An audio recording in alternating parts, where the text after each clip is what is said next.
but I don't think we're going to, God willing, I don't think we're going to see a recession. And what is exactly the White House's definition of a recession? Again, I'm not going to define it from here. I'm just going to leave it to the NBER, as we have stated, how they define recession. They have declared one. I'm just saying that we're just not going to define it. We use the indicators that the NBER, the National Bureau of Economic Research, has used. We've mentioned that a few times. GDP will be closely watched. A common definition of recession is 2 negative quarters of GDP growth, or at least that's something that's been true in past recessions. When we've seen that, there has usually been a recession. And many economists expect second quarter GDP to be negative. First quarter GDP was negative. Is the White House trying to change the common definition of a recession because next Thursday the GDP numbers coming out are going to show that we've been in a recession? So let me say this, the strength of our labor market along with the other economic factors is what we generally see in a recession, or even what is not what we generally see in a recession or even a pre-recession.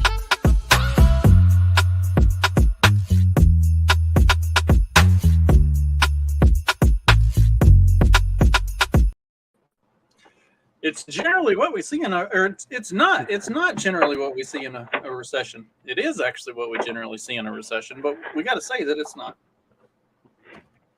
Doesn't recession have like a very specific definition, like something about two quarters of, reduced growth, something, but there is like an actual technical, very specific definition for how to define it, right? I mean, that's the very literal technical definition was 2 consecutive quarters of negative GDP was a recession. Cool. Right up until this week. As of this week, that is no longer the case, because even though the numbers haven't come out yet, on Thursday, today's Wednesday, I'll figure out what day it is as soon as I get some sleep. On Thursday, all the numbers are going to be coming out, and it's going to show that we have had 2 consecutive quarters of negative GDP.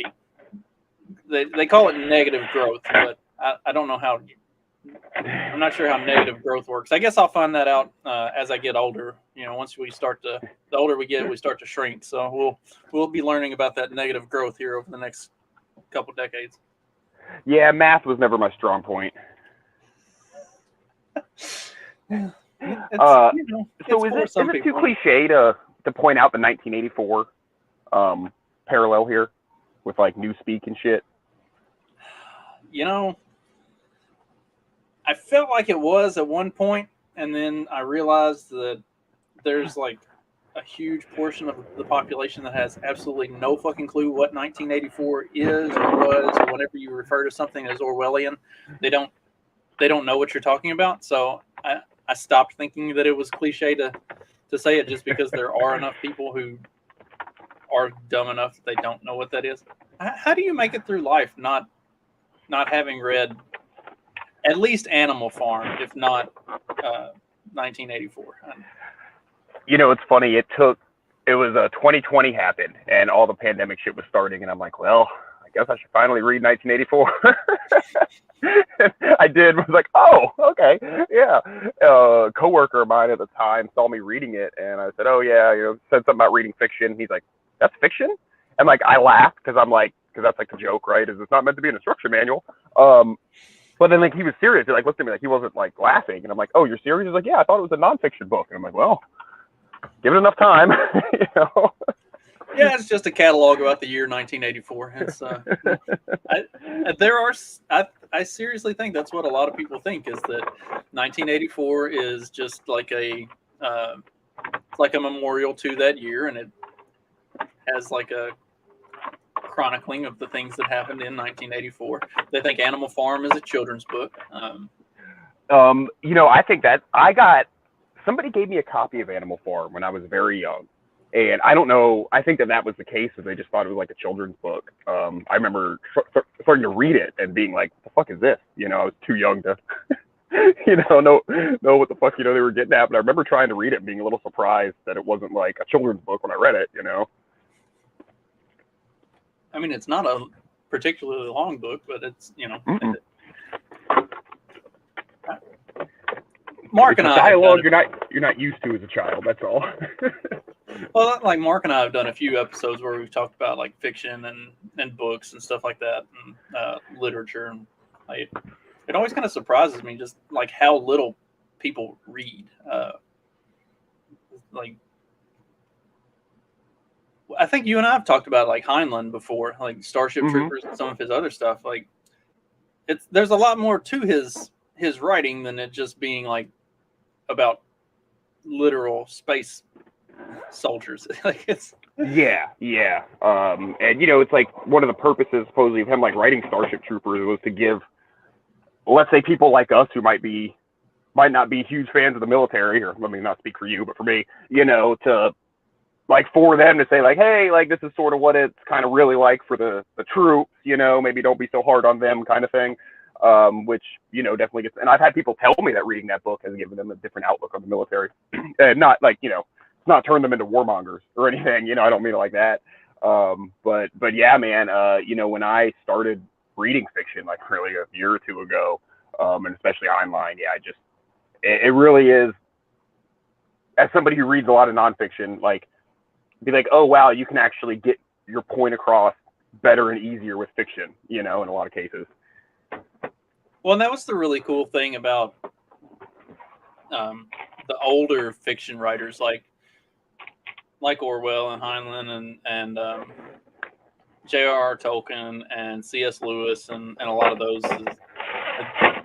They told really beautiful stories, but there was also a lot of substance to that about like the real world and about life and about there was a lot of political commentary and everything else. Like it was more than just an interesting fiction story. Like there were a lot of influences and a lot of like depth to it that I don't think you get that with modern fiction. Like because I've read the Divergent series, the Hunger Games, Maze Runner, like a lot of the more modern fiction, you don't get that. Like Frank Herbert's Dune, there's a lot of politics and there's a lot of religious aspects to it. Like same for a lot of Isaac Asimov's books. Like there's a lot of societal type stuff and looking at like human behavior and patterns and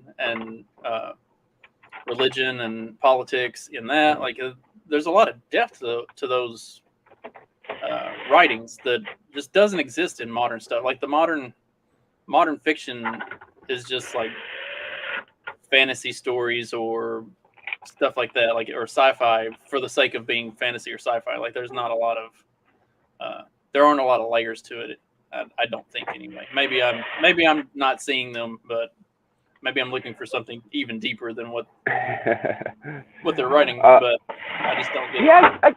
I guess I hear you. I've read a couple newer fiction books, and more like sci-fi-ish, and even when they were good, like I definitely enjoyed them. I guess I'd have to agree with you. I mean, it was no Heinlein, I read it's called Artemis. It was the same dude who wrote The Martian, that movie with that guy. Yeah. But it was a really good book. The audiobook was really good.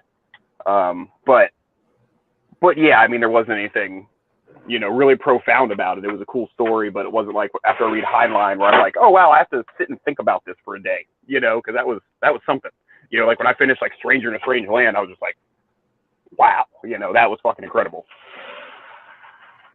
Well, like even with thinking back to like the 80s and 90s, like Michael Crichton, there wasn't a lot of, well, I can't say there wasn't a whole lot because there was some in some of his later stuff, but like with Jurassic Park, there was actually a lot of like scientific research that went into that. Like it was stuff that was theoretically plausible. It wasn't just like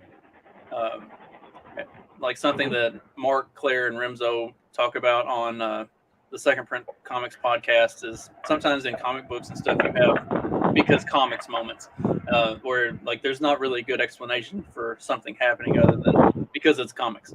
And it's the same in some like science fiction writing. It happens because it's science fiction. Like they create something that makes it possible. But like with a lot of Crichton's writings, there was actually like scientific research that was behind it. Like it was maybe not necessarily existing science that's happening in the real world, but it's theoretically plausible, and there's actually like some potential there at some point in the future, in the relatively near future, even that it could happen. So like his stuff was, while there wasn't as much political or like depth like that, it still had a lot of like research and backing behind it that you could see where he was getting that. And he even did have, I think we talked about it before, State of Fear, where that entire book was completely debunking climate change.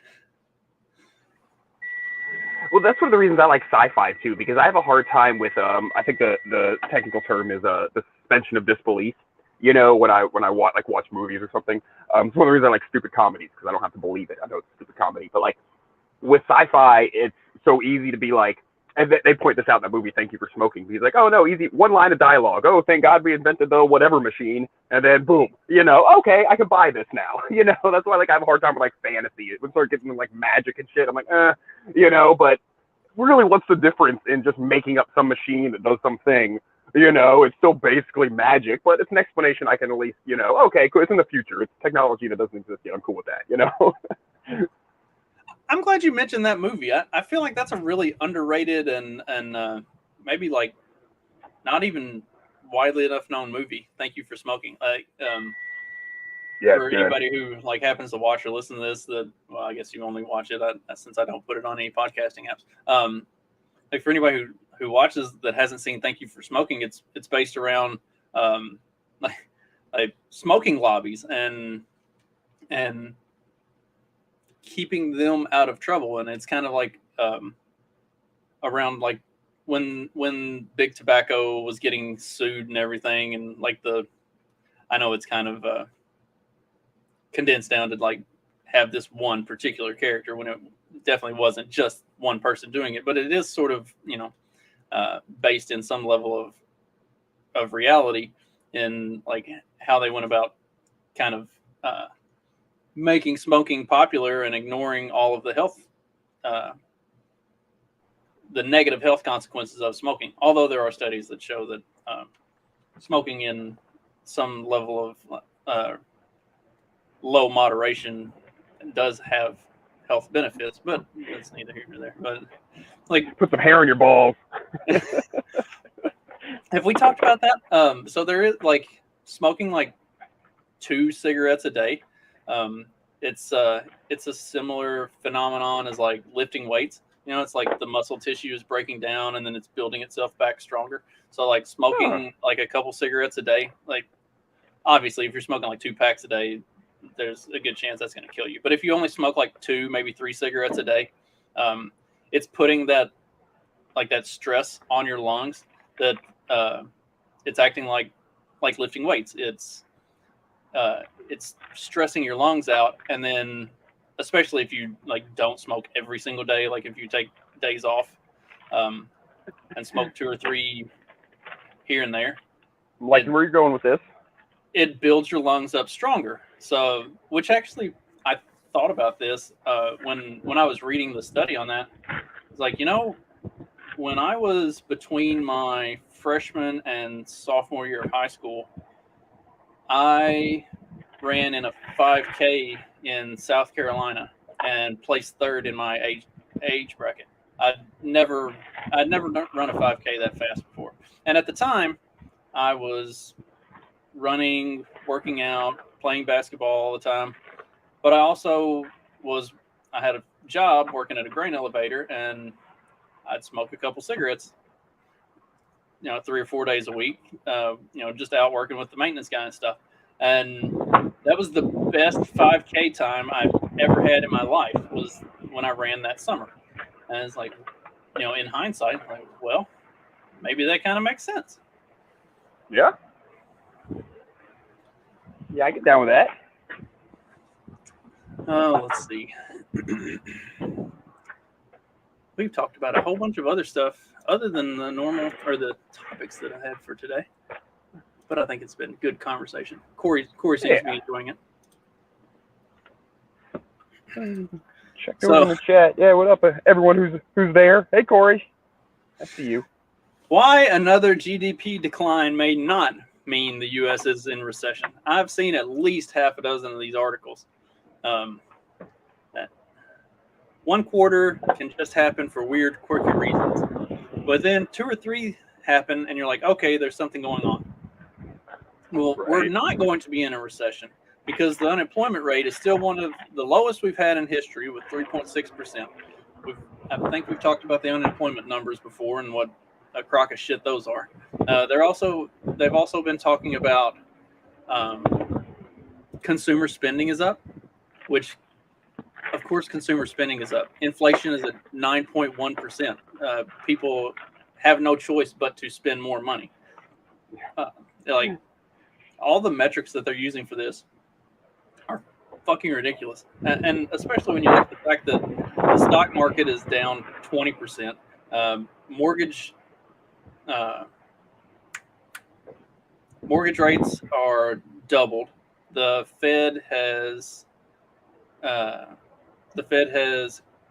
run up a 75-point bump in interest rates. Like everything is going the complete opposite of a strong economy. But for some reason, they're gonna keep running with that. We have a strong economy. We have good job numbers. We have all of these. Consumer spending is up. It's not a recession. The GDP just happens to be down. That doesn't mean that it's a recession. They really are harping on the unemployment numbers quite a bit, and obviously, those could always be so easy to, or they don't mean much, I guess, right? Right, because they. Sorry, it's getting noisy here on the site. Oh, you're good. Yeah, like the big failing of the unemployment numbers is that they stopped taking into account people who are no longer seeking employment. So, like when COVID happened, a whole bunch of people dropped out of the workforce and just never went back. And so those people still aren't trying to go back. So once you stop trying to go back to work, then they just don't count it anymore. They keep talking about how they're creating like 400,000 new jobs, but it's not actually creating 400,000 new jobs. These are jobs that are trailing and still coming back from COVID. And it's not new entries into the workforce. It's people picking up second and third jobs because the economy is so bad and because inflation is so bad and prices are so high that they have to have those second and third jobs to actually be able to afford just to put gas in their car to go back and forth to work and buy the overpriced groceries. How does it tie in with everyone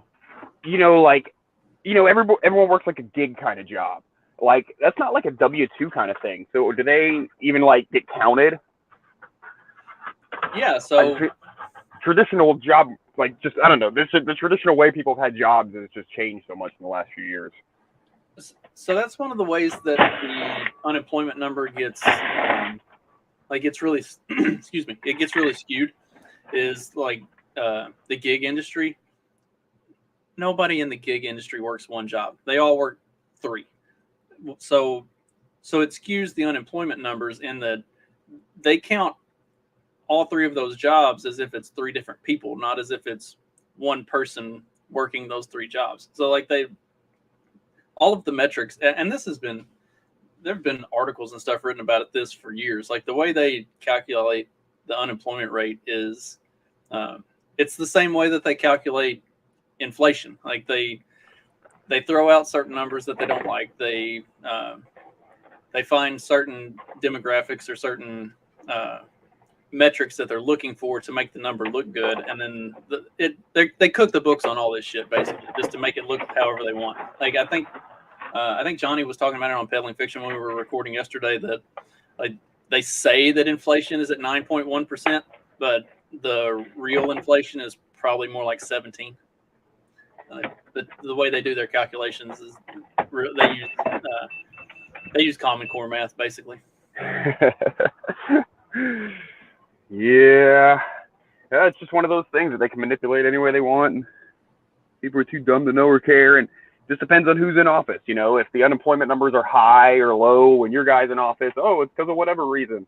You know, the stupid debate like now with like gas prices. You know, gas prices go up. The Biden fans are like, oh, it's fucking doesn't have anything to do with the president. And when they go down, it's, you know, they're bragging about it. It's just so fucking stupid. Well, speaking of who's in office and stupid people, I went with stupid, not retarded, so we don't wrap the show. I didn't want to trigger that. Did you happen to catch this yesterday? Good afternoon. I want to welcome these leaders for coming in to have this very important discussion about some of the most pressing issues of our time. I am Kamala Harris. My pronouns are she and her. I am a woman sitting at the table wearing a blue suit. And good afternoon. The fucking joke of themselves. I'm Kamala Harris. My pronouns are she and her. I am a woman, and I'm wearing a blue suit. Congratulations.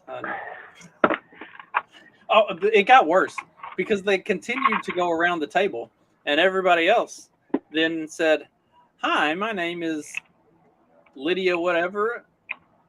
My pronouns are this, that, and the other. I'm a woman, and I am wearing a red suit." I mean, is it maybe that's just like maybe it's a COVID thing since we're all wearing masks. We can't see who each other is, so we have to identify each other based on our clothing. Trying to make sense of this here, man. Cut me some slack, all right? We are hitting peak idiocracy if that's the logic behind this. And I guess like maybe this is being televised to blind people, but like, but that now definitely wouldn't matter. What color suit she's wearing? Like, I'm wearing a red suit, or I'm wearing a blue suit, and the blind person is like, I don't know what fucking blue is or what a suit looks like. What does this matter? I'm the person who sounds like an idiot. Right? Man, all of this pronouns and picking your own gender and everything like that, like that's got to be confusing as shit for like blind people. I never thought about that. It's kind of funny. Because, you know, like the basis of what you're kind of going off of is like shaking somebody's hand or hearing them talk. And now with all of it getting all fucking wonky, like that's got to be a trip to be like, oh, hi, sir. How are you? I'm not sir. It's ma'am. Thank you very much. It's like, my bad. Then the blind person gets to call them ableist. And then we get in a whole big victimization circle. Yes, we need to turn all of the victims on each other. I'm down with that. Speaking of the victims, apparently, thank you, cancel culture. The Choco Taco is now gone for good. Klondike is discontinuing the Choco Taco because it was racially insensitive, I think is what it... Against which race? against Mexicans, right? It's okay for Jill Biden to say that they're all a bunch of tacos, but it's cultural appropriation. That's what it is, because Klondike is run by a bunch of white folks, and they're making tacos. They're making ice cream tacos, and that's cultural appropriation. They're stealing Mexican culture and turning it into a white people treat. So that's a no-no. You can't do those sorts of things. So no more Choco Taco. They're gone. Oh, I mean, they weren't my favorite anyhow, I guess, but I don't like being told I can't have one. Well, here's Clyde. Let's see. Clyde, what would you do for a Klondike bar? Oh, God, he's walking through a school. We better turn this off. This is going to get weird. We'll bring him back whenever he's not surrounded by children. That was a total mistake on my part. I should have paid better attention to what's going on in that little screen down there. You always got to be careful when Clyde pops in. Right. He doesn't like sit down and prepare himself. He just enters the stream and then he gets himself situated. So like you never know what's gonna be happening there for about the first 30 minutes that he's here. I'm talking shit, but of course I'm making all sorts of noise today. So usually it's him. Well, you're working. You've got an excuse. It looks like he's walking through a school.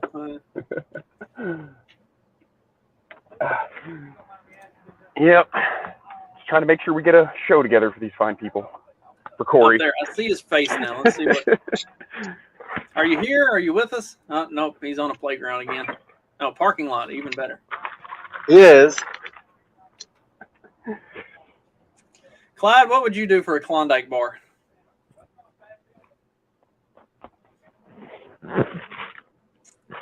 No, nothing. We're looking at his shorts pocket. Those are some nice cargo shorts, if I do say so myself. Those are very dadly. I've been thinking about going back to cargo pants. Is it a dad thing or is it a just we're getting older thing? Like, do you have cargo shorts and find yourself making like traditional dad jokes and stuff like that?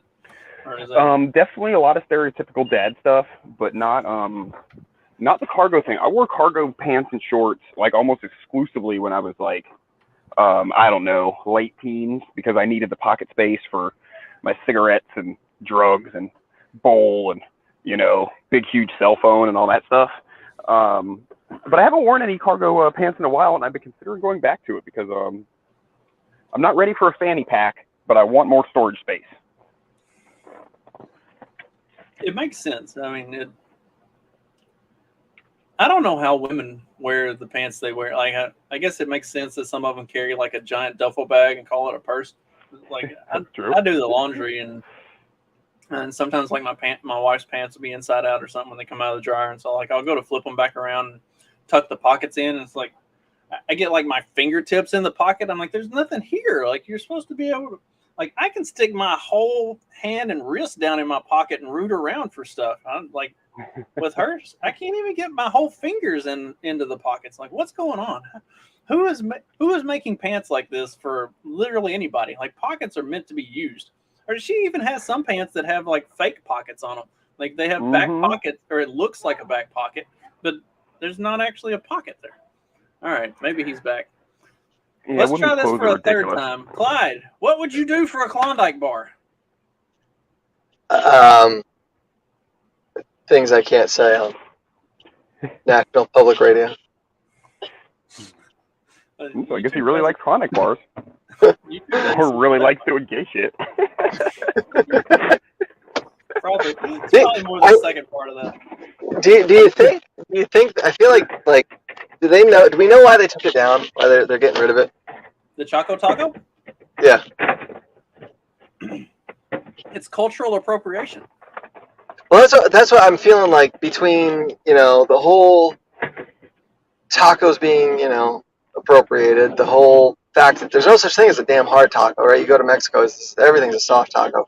But then you get into the euphemism of a taco, and then you put the Choco on it, and it just seems like incredibly racist. And I just wasn't sure if it was this the wokesters like trying to cancel everybody's good summer. Well, yes, it is. Cancel culture has gone after Klondike because Have they really? Yes, that's Choco Taco is cultural appropriation. Klondike is run by a bunch of candy-ass white folks, and they're taking a good Mexican traditional meal and turning it into some fun thing for white people, and that's a no. You can't do that. So there's nothing to do with Eskimos? Let's not forget, dude, that Klondike bar is basically just vanilla ice cream wearing blackface. So that's true. You know, not cool either. I didn't think about that. They may as well cancel Klondike entirely. That is, you are absolutely right on that. If Robert Downey Jr. was an ice cream, it'd be a Klondike bar. Where are you driving to?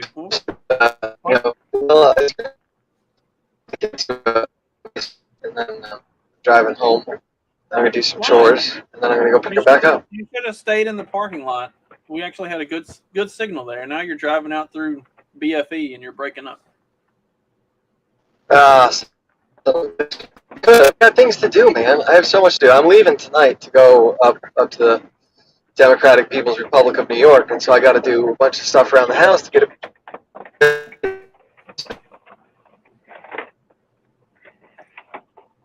Yeah, all of that you broke up and we couldn't hear. Well, while you're in your nice private vehicle, the WEF wants to end private car ownership. Is Klaus Schwab going to drive me around all my events? You know, if he was going to, I might be okay with it because that would put me close enough to be in stabbing range.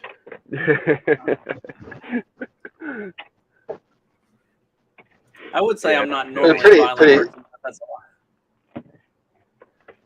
There's a pretty sweet meme the other day. I had Klaus's head on the end of a giant Q-tip and said "Anal Schwab," and I had him shoved up somebody's rectum. I enjoyed it. It's a good one. All right, so we need a clean energy revolution, and we need it now. So according to the WEF, critical metals such as cobalt, lithium, and nickel, all of which are used in clean energy technologies, are in short supply. And while the WEF says recycling old tech that uses these metals could lessen the impact of shortages, it's simply not enough. The complication is that we do not currently have enough metals in circulation, and even with recycling taking into consideration, mineral production is still forecasted to increase by nearly 50%. How should we proceed? No more private vehicles. Everybody should ride the bus or public transport. They need to redesign cities to reduce private vehicle usage and increase public transportation, stuff like that. Obviously, this doesn't take into account the fact that people... I mean, like, it already...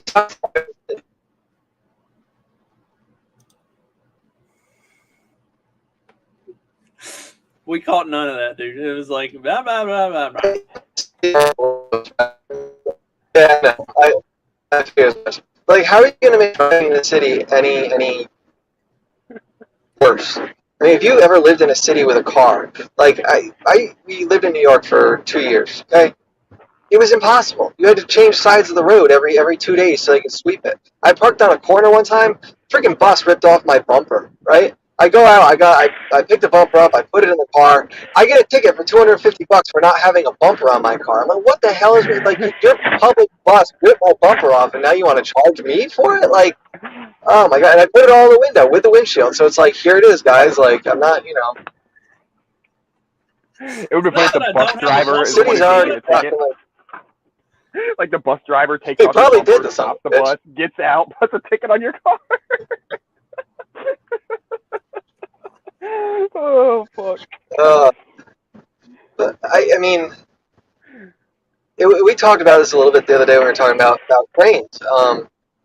If you're in a city, you know, public transit is useful. You know, when we were there, you know, you take the train, or I'd ride my bike to work. It was only a couple miles away. It was quicker than driving. That's, you know, right now, and I have no reception. It's because nobody lives here. That's because you can't ride a bike. You know, I'd have to leave a day in advance to get to where I need to go on a bike. Like, don't tell me I can't have a car. That's retarded.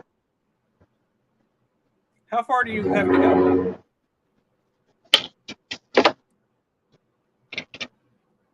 Oh god. When? Like, his leg. This is getting scary.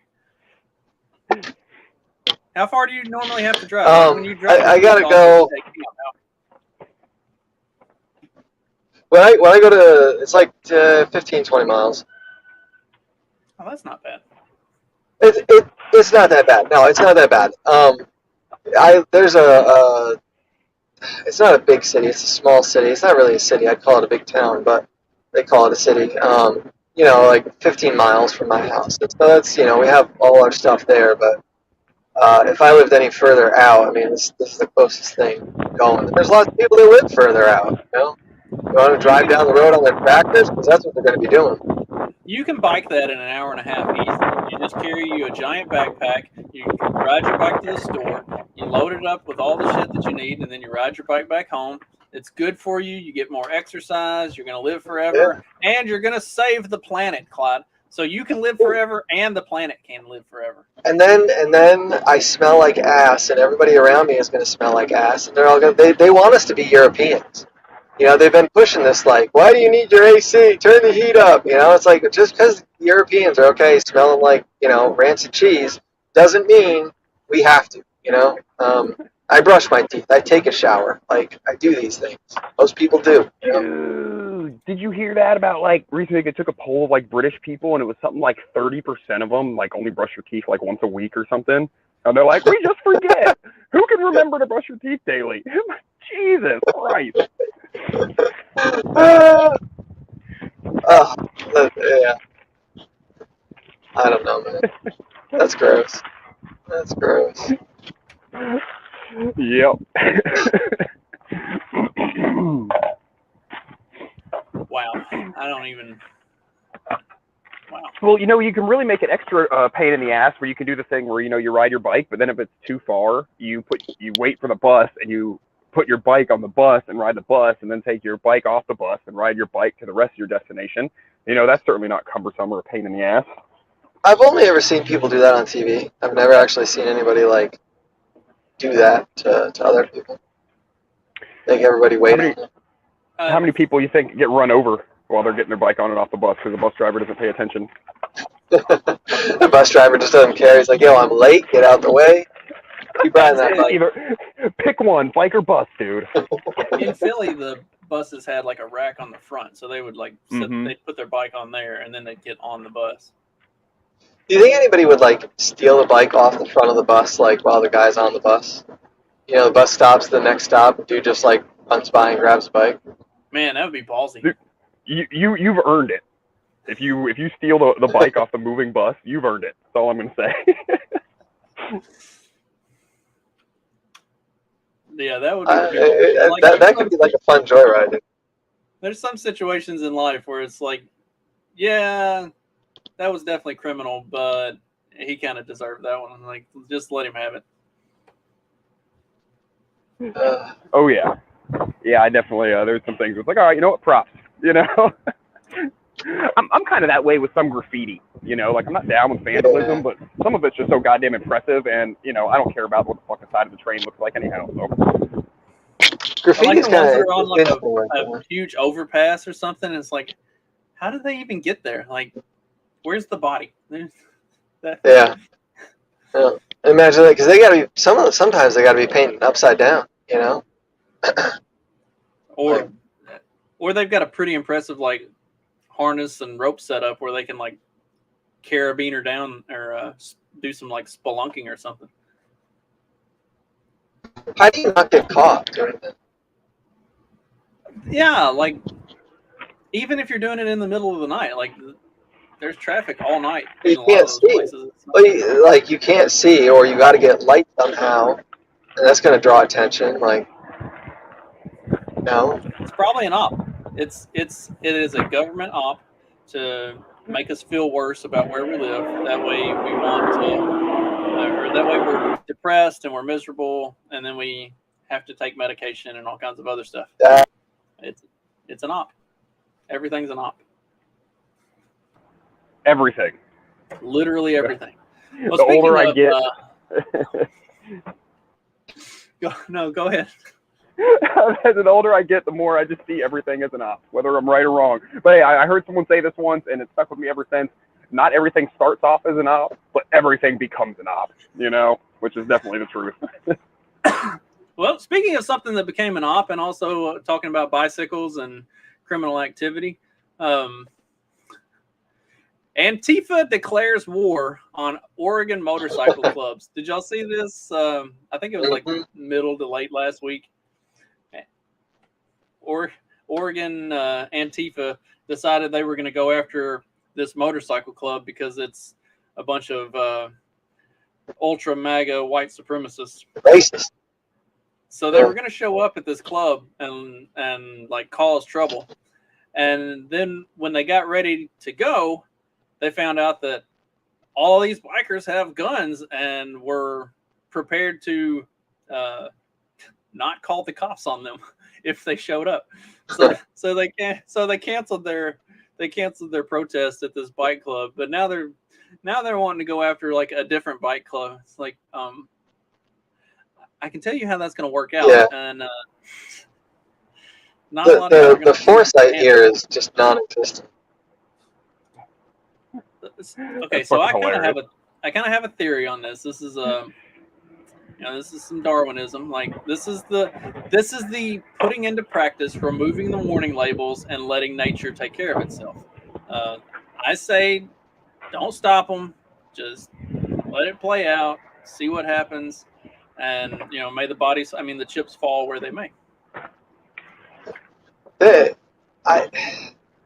Do they not? Do you not know history? Do you not know like these are? And let's be like, these are not your mom and pop bike club down the road. These are like legit. I think they call them like 1%er. These are like the top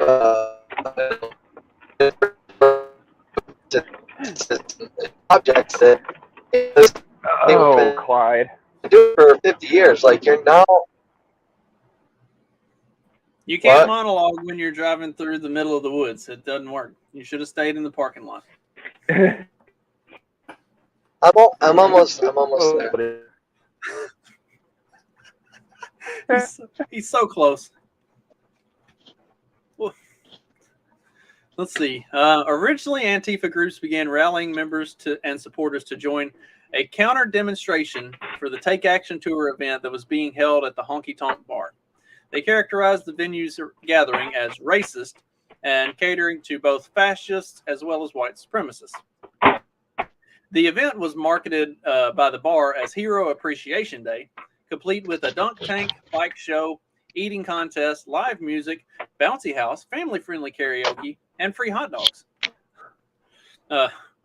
When Antifa showed up in Black Bloc, their numbers still very few. They used a megaphone to draw attention to the gathering across the street from the bar. Eventually, several patrons made their way over to confront the demonstrators, and then they started shoving them. Somebody pulled out some mace, and then the bikers started fighting back. And Antifa decided, yeah, this probably wasn't a good idea. We should not be here. Like I was saying can you hear me now? Yes, I can hear you now. Oh, good. I mean, this like foresight. People don't play by the same rules that most of the other white people play by, right? Like they're not going to call the cops. They're going to handle this themselves. They can handle it themselves, and you're not going to like the outcome. Just because they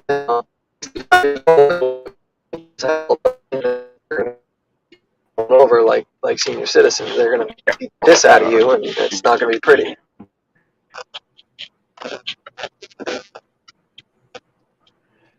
Yeah, I mean, there's no self-awareness. I guess Like that's kind of. I don't know if it's self-awareness. I don't know if that would be self-awareness or just like general awareness of the situation that they're getting into.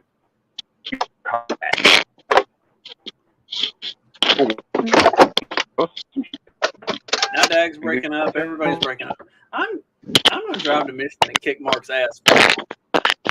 Where is that? Where is he? What's he like? I thought he was like all better now. He's probably not all better. He's one of those people who's actually in like good shape. Like, we're like in farmer ass shape. But acceptable shape. Yeah, he's one of those people that's actually in like good shape. So this is probably like really kicking his ass. That's what you get for being all healthy and shit and not drinking and doing drugs and stuff. I think the alcohol kills it, for being honest. And even if it doesn't, it still seemed to seems to make things better. Sure does. Sure does. I don't know, man. Did you, as long as we're talking about, shit. What were we talking about? Talking about bikes, motorcycles, and I don't know. I forget now. Never mind. Carry on. Some article I was going to talk about. Forget what it was. The militia. That was Oh, yeah. Yes. The militia. It's a perfect, like, you know. But this is like. Because it's along the same lines, really. It is. Like these groups, these people that you might disagree with are actually trying to help people, and you're going to turn it down. You know, you're going to turn down the help. You're going to not eat. You're going to sit in the middle of a forest fire because the media tells you these people are bad, like, because you disagree with them politically. Like, this is, God, I don't know. I don't know who these people are. Like, I don't know. It boggles my mind. The California State Militia 2nd Regiment, whose website features pictures of men in military fatigues, helmets, and assault-style rifles preparing for the unrest yet to come, set up a mobile kitchen trailer from Saturday evening through Monday morning in the parking lot of a lumber store in Mariposa, just southwest of where these fires were going. And they were feeding people, and like they didn't have guns with them. They weren't doing anything other than, as one guy says, we're part of the community. We're watching our own community burn down. And even though a lot of the members that came to help are spread out, we're part of the same unit, and this is what we do. They came out and fed people and took care of people who were, you know, going through losing everything to a fire. And like, this is, by all accounts, this is nothing but a positive story. But because it's fucking California and these guys like guns, it gets spun off as it's some sort of like redneck white supremacist shit. Like that's. Well, how I get it, right? Like if my house and everything around me was burning down, if a bunch of Marxists came over and gave me a sandwich, would I take it? Yes, I would take their help, you know, because I would. I don't know, man. These people, like, because they support a president you didn't like, because they think, you know, they have different thoughts than you, so you're going to be, I don't know, you know. It's Darwinism. Darwinism. Let them toast. Let them starve, and we'll figure it out later. I guess. I don't. And a pie chip sandwich. It's got to be tasty too. That's something that I've experienced a lot more prevalently over the last, especially over the last 2 years, but really over the last 6. Like since Trump got elected, people are just like abjectly hateful for no more reason than you don't agree with them politically, like, or you think one thing about guns, or you think one thing about marriage rights, or you think one thing about abortion, like, and if you disagree with them, then they have labeled you this evil enemy, and now they won't take your help, they won't do it. And I've hit the point that, like, if I encounter those types, I'm just like, all right, then fuck you. Like, I don't care. I don't have the bandwidth to give a shit whether or not you are okay, because obviously you don't care if anybody but you and people who are perfectly ideologically aligned with you are okay. So, like, I think that's like the base difference, I think, between like the right and the left, right? Yeah, you have your fringe, you know, real alt-right types that, you know, would lynch you just because of the color of your skin. But at the same time, like, you have just as many people on the left that do the same thing based on your, like, political ideology. Like, the left wants to control your thoughts. They want to control the way you live. Right doesn't really care. If you want to go do that on your own, that's fine. But Just I don't don't force it on other people. Is kind of the yeah. I think I don't know. I could be wrong. Maybe there's more push on the right to control. I guess as you can see abortion that way, but you have to accept then that killing babies is a mother's right somehow. I don't know. well, that's like. Have you seen so the Democrats tried to push to codify into law gay marriage, and a bunch of the Republicans voted against it, and they got all pissed off. They're like, why would you vote against? And there was even an article about one. Trying to remember where the guy was from. Not that it matters. It was a senator or a representative He was who from Pennsylvania, right? say what? I think he was from Pennsylvania. Might have been. Yeah. So he voted against it, but then they're like, but then he attended his gay son's wedding. It's like they're not voting against the bill because they're explicitly against gay marriage. They're voting against the bill because, like the Roe versus Wade thing, it should have been a states' rights issue from the get-go. And like nobody's trying to come back and say or nullify marriages or anything like that. Like they're trying to put it back in the hands of the states to make those decisions. And it's if the state wants to allow that, then cool. That's what the whole thing is about. But it gets turned into this whole other issue that's just ridiculous on its face. But it's only ridiculous on its face to somebody who can actually understand nuance and constitutional law and stuff like that, and that, which is clearly not anybody on the left. Like they don't know any of that shit, and they don't give a shit about any of it. They don't care. They don't need to. Right. Yeah. It's just, I don't know, man. I don't know where we're going. It's going to be interesting to see how it all plays out because I don't know.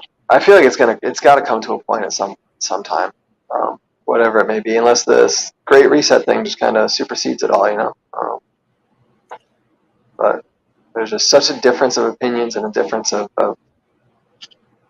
beliefs and understanding. I don't know. balkanization seems to be the way to go, and then we can have the free state of Florida where Dag will reside.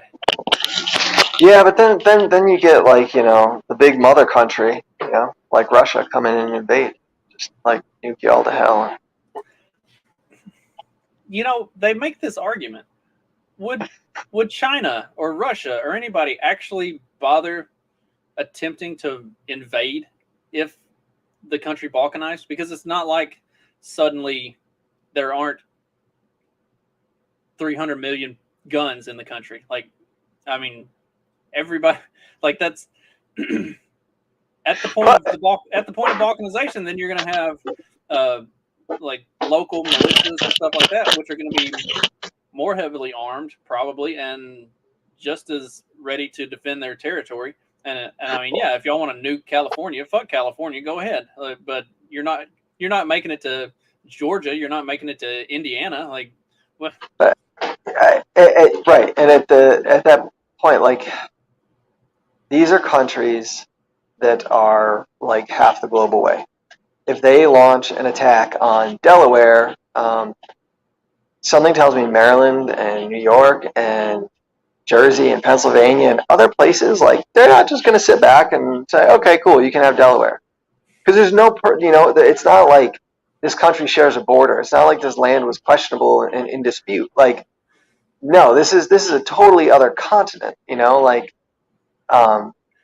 Like, a more comparable, like, analogy or example, I guess, would be like, if Canada decided to invade Minnesota, and like, let's be real, I don't think that's going to happen. I don't think Texas is going to go after, or Mexico is going to go after Texas, right? And that's like, the one that's always brought up. It's like, well, yeah, go ahead and secede Texas, then you'll get invaded. Like, who the fuck is going to try to invade right? Texas? Like, how many gun owners are there in Texas? And their Texas pride is a lot stronger than their American pride. So if somebody invades Texas, they're going to have a bad fucking time. Like that's the last place on the planet you would want to invade.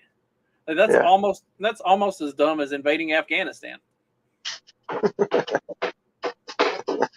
Yeah, no, it just I don't know.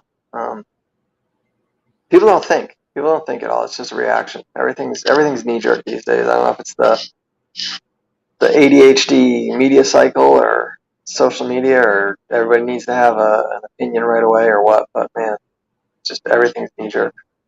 Yeah, somebody's going to invade. If the U.S. breaks up, somebody's going to invade. Okay, they hit the East Coast, and then they start working their way west, and then they make it to the Appalachians where the trees talk, and suddenly they all disappear, and like that's it. You know, the hill people get them, and invasion over. Like it doesn't feel like this is very well thought out by the people who make this argument. No, it's not. It's not. I mean, any 9 out of 10 arguments against balkanization, against any of that stuff, are just it's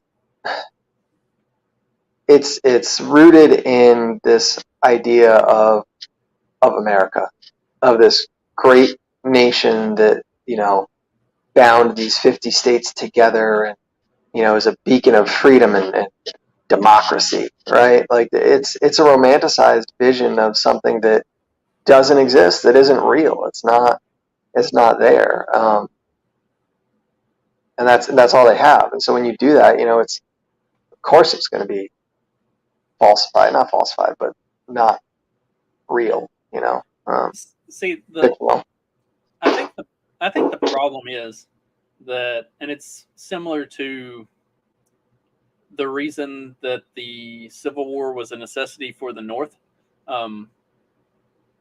Like, because at that time, the North was very manufacturing heavy, but they sucked at it and couldn't make any money off of it, which was the whole reason for all of the tariffs and the different compromises of 20, 30, and 50 leading up to the Civil War, because the South could export grain to Europe and then get all of their textiles and all of their manufactured goods back from Europe for cheaper than what they could buy it and have it transported from the northern industrial hubs. So like that was the whole thing, was to force the southern states to prop up the North because the North was a fucking failure.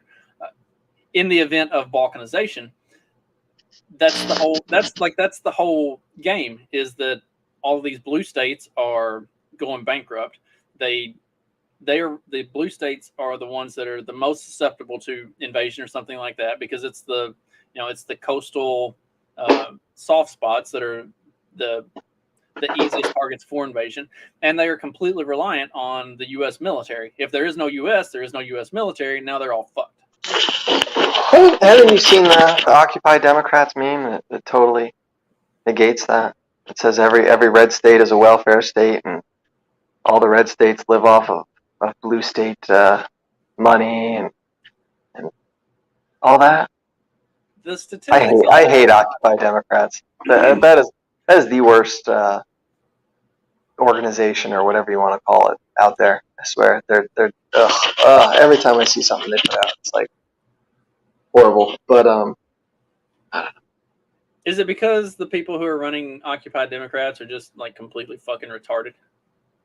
Yes, that is exactly the one.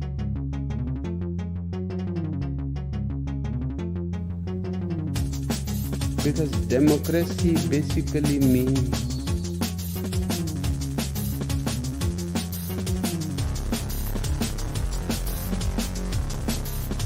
government by people, of the people, for the people. But the people are retarded.